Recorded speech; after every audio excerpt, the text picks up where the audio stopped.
امام عاشقاں، محقق دوراں، علامہ زماں، فخر العیاں، قصیر الاحساں، معتمد عالمہ، معلم فقیہاں، تاج العلماء، تاج الحکماء، سراج الصلحاء، سراج الفقہاء، صاحب فہم و ذکا، امام المشائخ والفقہاء، بقیت السلف، حجت الخلف، تاج الفہول، کشتہ عشق رسول، جامع المعقول والمنقول، محب اولاد بطول، فاضل جلیل، عالم نبیل، محدث عدیل، شمشیر بے نیام، رہنمائے ہر خاص و عام، سید العلماء والاعلام، قدوۃ السالکین، زبدۃ العارفین، حجت السالکین، سند المحدثین، سلطان العاشقین، علم و حکمت کے بحر بے کراں، علم و حکمت کے بحر بے کراں، امام اعظم کے تدبر کے نشان، اعلیٰ حضرت عظیم البرکت، عظیم المرتبت، کنز الکرامت، جبل استقامت، صاحب رشد و ہدایت، مخزن علوم شریعت و معرفت، وارث تاج مجددیت، مجدد بیت سابقہ و مؤید ملت طاہرہ، صاحب حجت قاہرہ، مطلع انوار رحمانی، منبع اسرار سمدانی،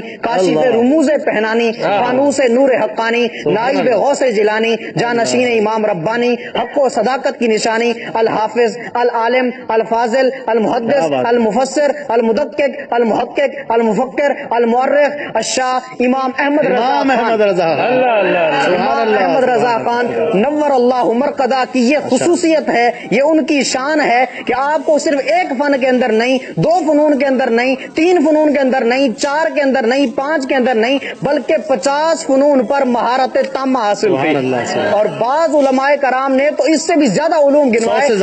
100 سے زائد، اور بعض علماء نے 120 جو ہے ان کے علوم و فنون گنوائے جن پر ان کو مہارت تامہ حاصل تھی۔ شاعروں نے آپ کو دیکھا تو امام الشعراء کہہ دیا، فقہاء نے آپ کو دیکھا تو وقت کا ابو حنیفہ کہہ بیٹھے، اسی طرح محدثین نے آپ کو دیکھا تو امیر المؤمنین فی الحدیث کہا، اور کیوں نہ ہو کہ ملک سخن کی شاہی تم کو رضا مسلم، جس سمت آ